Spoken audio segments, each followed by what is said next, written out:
예. 22년은 그 부동산 시장이 이제 급상승하기도 하고 네네. 또 급락하기도 하고 그러게요. 네. 그런 이제 상황을 좀 반복했는데 세 번째 사건은 제가 부동산 과열로 인한 사건 사고 요걸 조금 한번 꼽아봤습니다. 그리고 올 초까지 전국 최고 오름폭을 기록하면서 부동산 시장이 과열 양상을 보여왔었는데요. 어떤 일들이 일어났습니까? 아무래도 이제 이게 부동산이 과열되다 보면은 여러 가지 생각은 안 하고 무턱대고 그냥 부동산을 그 매입하는 이런 경우가 좀 많이 있거든요. 소위 영끌이요. 네. 예, 그렇죠. 예, 이것저것 뭐 생각하면은 그 물건을 놓칠까봐 성급한 마음에 그냥 주게 되는데, 최근에 이제 그 사건 사고 통해서 언론 보도를 통해서 많이 났는데요. 네. 이 오피스텔을 이제 이렇게 사게 되는 과정에서 네. 그 세입자가 있었습니다. 그런데 그 세입자를 그냥 월세 세입자로 생각을 하고 샀는데 알고 보니까 전세 세입자더라라고 해서 그게 언론 보도가 많이 됐었어요. 네. 예. 그러니까 이게 예를 들어서 이제 뭐 오피스텔을 5억에 샀는데 그 세입자가 월세 세입자로 해서 보증금 5천만 원에 월차임 60만 원 이런 식으로 해서 이제 소개하는 사람이 알려주고 그걸 알고 그렇게 알고 나머지 그러면 5억에서 5천만 원 뺀 4억 5천만 원을 지급하고 이렇게 사게 되지 않습니까? 네. 그런데 나중에 알고 보니까 그 월세 세입자가 아니라 전세 세입자더라. 보증금이 3억 5천이다. 네. 이렇게 된 사실을 뒤늦게 알게 된 거죠. 아니 오피스텔을 매수하는 과정에서 기존 임차인 계약서도 확인을 안 했는 거군요. 그게 이제 보도에는 자세히 나오진 않았는데요. 네. 아마 그 계약서가 위조된 것이 아닌가.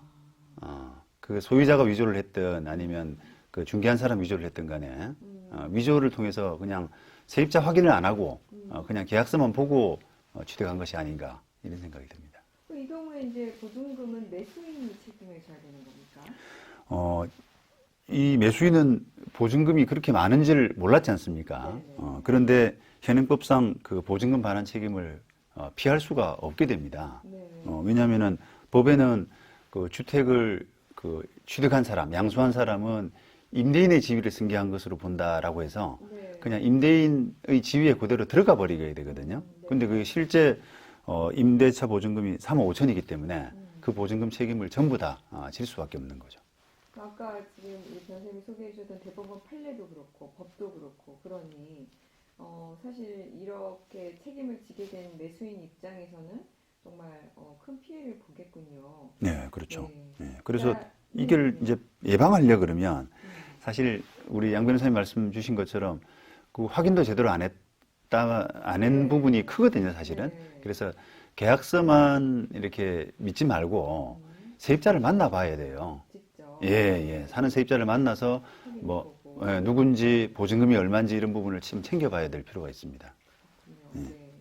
이게 이제 아무래도 세입자가 여러 명의 원룸이나 다가구 주택에서는 뭐 세입자를 제대로 이렇게 컨택하기가 어려워서 이런 일이 좀 많이 생기는 모양이네요. 예, 예. 과거에도 사실 뭐 이 보도 사례뿐 아니라 과거에도 그 세입자가 여러 명인 이런 원룸 같은 데 있잖아요. 네. 이런 데는 세입자 확인이 꼼꼼히 안 되는 경우가 있거든요.